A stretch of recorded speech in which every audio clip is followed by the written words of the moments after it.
सरकार हर एक बच्चे को उत्तम शिक्षा देने के लिए प्रतिबद्ध है। तो प्रत्येक नागरिक को स्वास्थ्य की बेहतर सुविधा देने के लिए भी प्रतिबद्ध है। और यही कारण है कि प्रधानमंत्री मोदी जी ने 2020 में, जब पूरी दुनिया इस सदी की सबसे बड़ी महामारी कोरोना की चपेट में थी, तब भारत न केवल कोरोना प्रबंधन के लिए बेहतरीन प्रयास कर रहा था, बल्कि आने वाली पीढ़ी को तैयार करने के लिए एक नई राष्ट्रीय शिक्षा नीति को भी देश के अंदर लागू कर रही थी। ये राष्ट्रीय शिक्षा नीति जो प्रत्येक छात्र के सर्वांगीण विकास से जुड़ी हुई है, ये केवल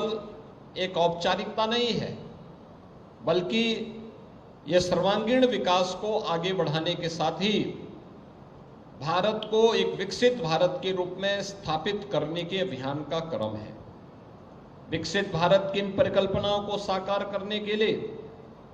आज जो प्रयास प्रारंभ हुए हैं, उन प्रयासों में शिक्षा की भूमिका क्या होनी चाहिए, यह बेसिक शिक्षा से लेकर के उच्च शिक्षा तक, टेक्निकल एजुकेशन से लेकर के मेडिकल और वोकेशनल एजुकेशन तक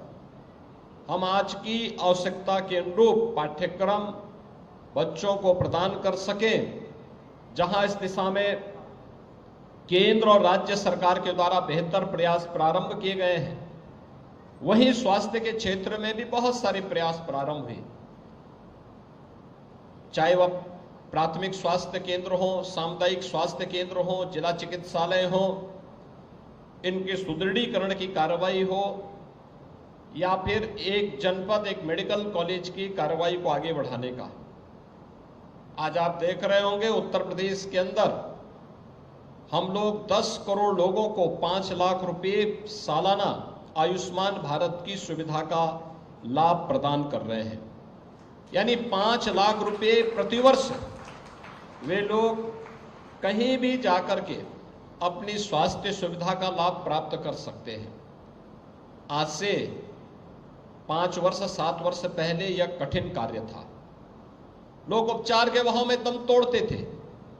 लेकिन अब यह संभव हो पाया है। यह स्वास्थ्य और शिक्षा के क्षेत्र में किया जाने वाला ये प्रयास, ये विकसित भारत की ही संकल्पना को आगे बढ़ाने का एक प्रयास है।